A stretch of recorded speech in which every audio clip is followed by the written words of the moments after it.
Hey guys, what is up? It's me again. Okay, so I'm gonna talk real quick about an incident that happened to me about 2 to 3 years ago. So this is not clickbait. This is not clickbait. This is for real. I did have an attempt that someone tried to pull me into a cult. This was real. And the thing is, this happens a lot in Korea. More so, I would say, than in the States.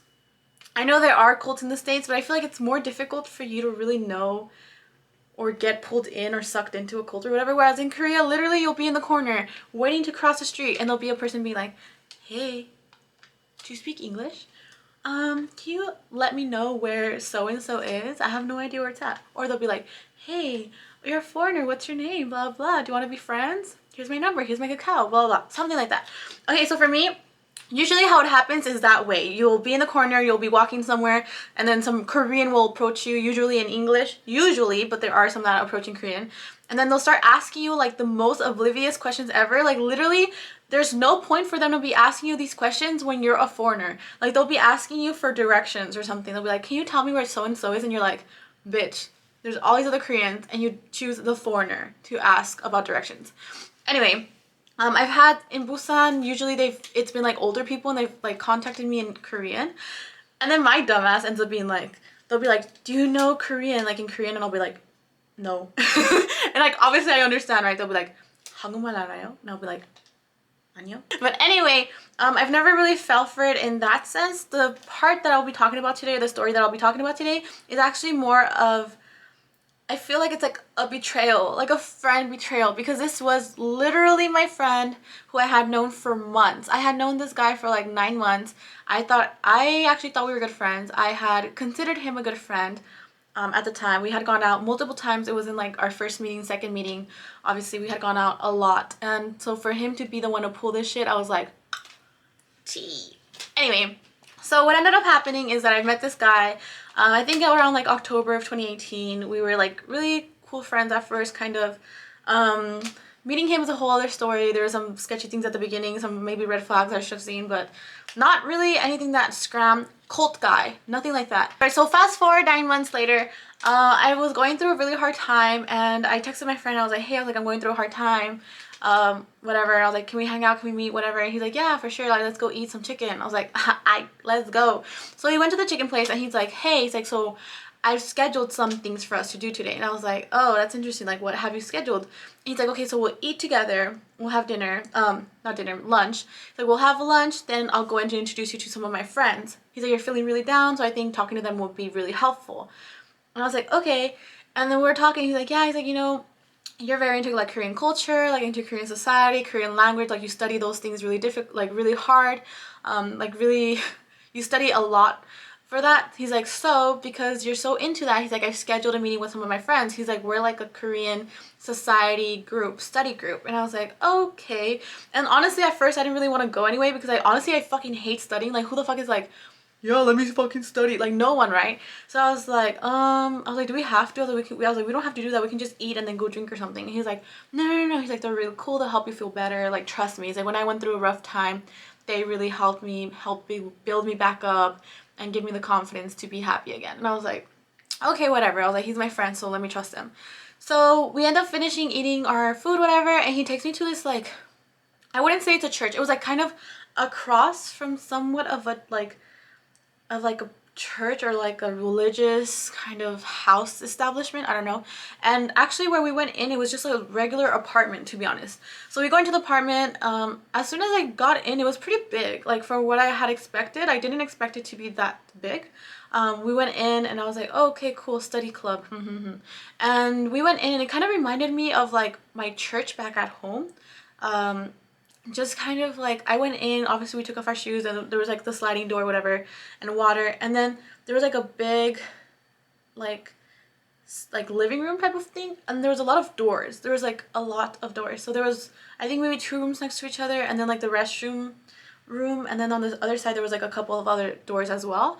And it kind of, I swear to God, it reminded me of like my chapel, like a kind of chapel back home, but it was like a Korean chapel. And I was like, interesting. So we were going to this one room, and I was sitting there with my friend, and one of his friends was like introducing himself and asking if I wanted any water, and I was like, yeah, dude, sure, I want water, why not? And then they kind of start talking to me just about like myself. At first it was just kind of like introductions. They were introducing themselves as well. And then he was like, oh, so your friend here told me everything that's been going on with you. It's like, so I'm just gonna be here to help you out through it a little bit. And it kind of felt like a therapy session, not like, to be honest. And I think we got there maybe like a 5 or something like that, or 6. I'm not too sure exactly what time we had arrived, but it wasn't that late. Yeah, like the sun was literally still out. It was like really bright. But he starts talking to me about like all this different like history. Like literally it was like history of like soju, the history of ramen. I was like, the fuck?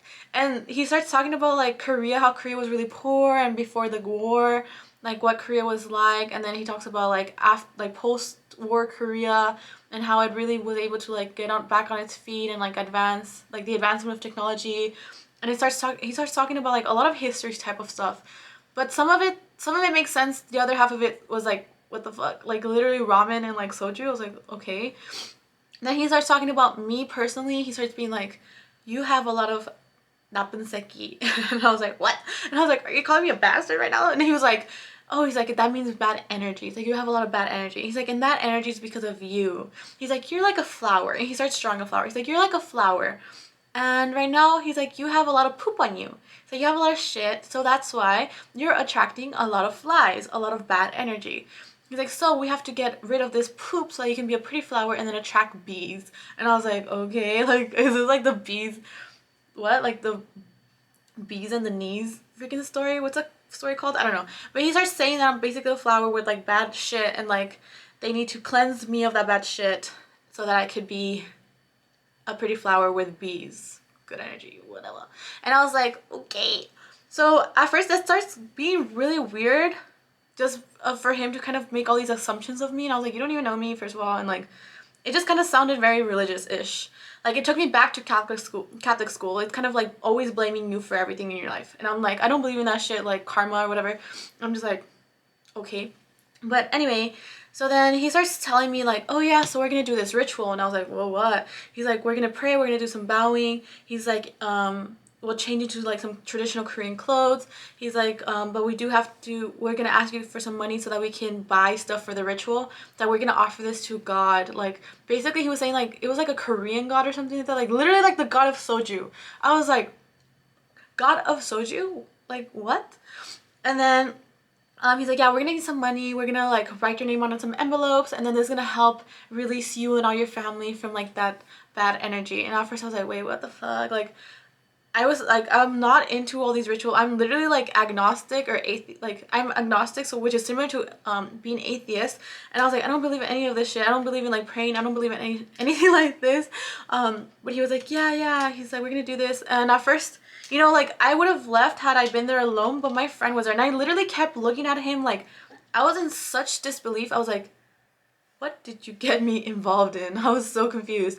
And I just kept looking at him, and he was just like so normal. Like he wasn't taken aback by this at all. And like there's me in the corner being like, ugh.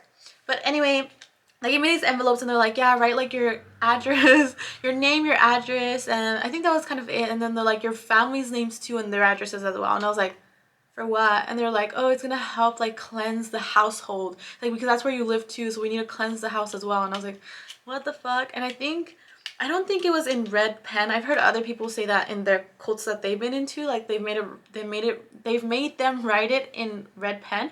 But for me, I think it was just a regular pen. I think I'm not 100%. I don't remember if it was a red pen or if it was a black pen. I don't really remember.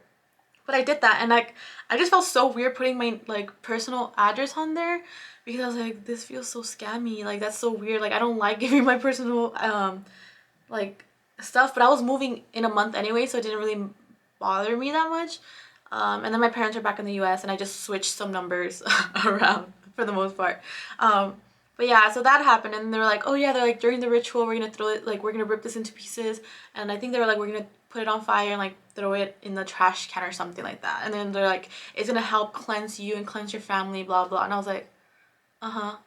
And I literally was like super freaked out the entire time. I was like, can I go to the restroom then? And they're like, yeah. And I went to the restroom. I literally like started asking all these people on this like Facebook page. I was like, hey guys, I'm so sorry, but like I'm pretty sure this is like a cult that I'm stuck in. I was like, and I started writing everything that happened. I was like, do you guys know, like, is this a cult or not? And everyone's like, sis, run! Everyone's like, run, get the fuck out of there right now! And I was like, oh my god! And I was like freaking out, right? I was like washing my hands. I was like literally, I had no idea what to do because I kept trying to leave, and I couldn't. My friend didn't want to leave, and he was so into it. Like, when I got out, he was already like in hanbok. Like, he was wearing like Korean traditional clothing, but it was all white for him.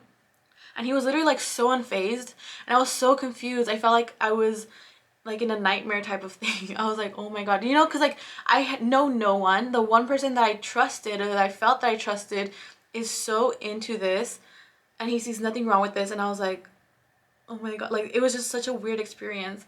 And then I go back into the room, and they're like, oh, here, what, you should wear this. And I literally did not want to, and they're like, no, no, no, they're like, you have to, please, like, we have to do the ritual. And I was like, oh my god. And I just kind of, at some point, I just wanted to get rid of, like, I just wanted to get over it, because I started texting my boyfriend at the time, and I was like, hey, like, I think I'm in a cult thing situation, like, I don't know what to do. And he was like, get the fuck out of there. And I was like, I can't, like, nobody's letting me leave. Like, I keep asking them if I can go away, like, go home, and they're being very persistent for me to finish this freaking ritual. So at some point I was like, you know what, I'm gonna do it, get it the fuck done with, go home and forget this ever happened. But as I'm putting on the hanbok, it doesn't close my chest because of my boobies. So they're like, oh my god, it doesn't fit. Oh my god, what do we do? It's like everything fit except it was in closing, and they were kind of like freaking out. And then I used that as an excuse to be like, okay, it's not fitting, you know, we're not gonna find something that fits. Let me just go home. Like, I want to leave right now. And they're like, why do you want to go home? And I was like, my boyfriend's like really upset. I was like, I said I was gonna be home at like 8. It's already 9. It's almost 10. I was like, I need to go home right now. And they're like, no, no, no, just 30 more minutes. We swear it's gonna be so fast. And I was like, no, like, I want to go away. And at this point, they already had my money too. Like, I think I only gave them $7. Because when they made me finish writing the envelope, they're like, oh, we need money for the ritual to buy stuff, fruits. They're like, we can buy like chips and stuff, but the fruits are very expensive, and the soju, whatever, so we need you to pay some money. And I was like, how much can you give? And the guy was like, it was so funny because the guy was like, the money's not for me, no, never. And he said that in English, like, no, never, not for me, no. It's like, it's for God, the Korean God, this soju God. And I was like, okay, I'll give like $4. He's like, like, don't you have more? And I was like, bitch, I'm broke. I'm a fucking student. The fuck? You think I'm like made out of money?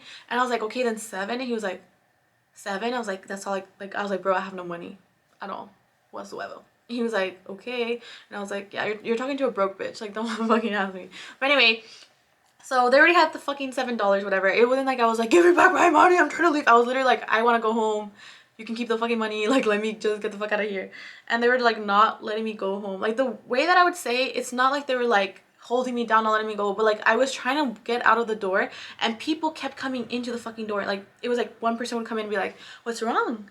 And the person would be like, she's trying to leave. And like literally they were all like with a smile. It was like so creepy. They're like, she's trying to go away. They're like, oh no, like, why? We can be really close friends. And they would just be like, why, what's wrong, what happened? And they were kind of like using my situation at the moment to kind of make me feel like they were supporting me. They're like, oh my god, no, that's so bad, wow, I can't believe that happened to you, no, oh my god, we'll be here for you, we're gonna be your friends, okay? And they're like, let's just go through the ritual. And I was like, oh my god, I want to go home. And it was just so hard because people kept coming in, like people kept like knock knock knock, hey, what's wrong? Oh, she wants to go away. What? No, why? And it was just like people coming in and coming in and coming in, and literally it was like a cycle, like a new person coming in asking the same question, a new person coming in asking the same question, and I was just like, oh my god, I was like, I need to leave like right now, at this moment, right now. And eventually, yeah, like I was able to leave. They kind of gave up, and they're like, okay, like okay, I guess you can leave. So I was like, okay. I started like changing out, and like I left with my friend, and I kept asking, I was like, what was that? And he's like, it's a study abroad, it's a study program, a Korean study group. And I was like, no, it's not. Like, what is that? And keep in mind, none of them knew English, even including my friend. He didn't know any English as well. So when I kept asking him, it was really hard for me to like drill into him in Korean. I was like, what is that in Korean? And he's like, oh, a study group. And I was like, that doesn't seem like it. He's like, it's a study group. So my battery died. It's okay. Anyway, so I was saying, I kept asking my friend, like, what happened? What was this? And he was like, it's a study, it's a group, it's a study group, it's a study group. And I kid you not, I could not get him out of saying that it was a study group. Like, that was all I was getting. That was all I was getting with him. There was nothing else to it. So that's what happened. basically. It was literally so scary at the time. Like now I'm able to laugh about it, make fun of it, whatever. But at the time I was so scared. I was like, oh my god, what's happening? Especially when they had like members of the cult coming in and out asking this literally same question, and they were like so fake, trying to pretend that they really cared about my situation. And I was like, I'm trying to leave. I want to go home. And they're like, the buses are still running, the subway's still running, and I was like, I do not care. I want to leave, you know? And even then when I was leaving, one of the girls was like, come back, see you next time, let's be friends. I was like, no, no, no, no. I was like, what part of this makes you feel like I'm comfortable here, that I want to keep coming back? Like, never. But yeah, like my friend literally just kept like ignoring it, basically being like, oh yeah, like we don't have to go back there anymore. Don't worry, I'll get your money back. And I was like, I don't even care about my money. Like, by the way, he never did get it back, but yeah, that was my experience. I don't know about other people. I think I've heard of some people who actually did go in with the cult thing, and they even kept hanging out with the cult. They were like basically they friended them for a long time. Luckily for me, I didn't really have any of them know my number, I guess, except for my friend, and then he never really talked about it ever again. So that was it for me, at least. But yeah, people were like, just be safe when making friends. I feel like even your Korean friends, they can be a Saibi, whatever. Like, I don't even know, Saibi. That's what they're called, Saibis. But I don't know. I was so confused. I was like, my friend. But keep in mind, I've met this friend like in person. I met him on the street as well, and he approached me. But he approached me because of some other reasons. So my friend was like trying to flirt with him or whatever. But anyway, that's my experiences with cults in Korea. Luckily, after that, everyone else that I've met that before and after, obviously, I never had any other Korean friends be that weird. And then other people who asked me to like about my like if I know Korean, or anyone who approaches me on the street in broad daylight, I just kind of avoid. Usually it's in broad daylight when they approach you, maybe also at night. It's just like, it doesn't matter what time of day it is. Like literally they seem so normal, but they're not normal. So just any friend that you meet in the street that asks you about directions, or ask you where you're going, or if you know Korean, or if you want to like be a part of the church or something like that, just literally ignore them. Just keep walking, put your earphones in, just keep it moving, keep it moving, keep it moving. Anyway, if you guys have any questions, please let me know in the comments. If you like this video, give it a thumbs up. If you don't, then whatever. I hope you get sucked into a cult someday. Other than that, please subscribe. See you guys next time. Bye bye.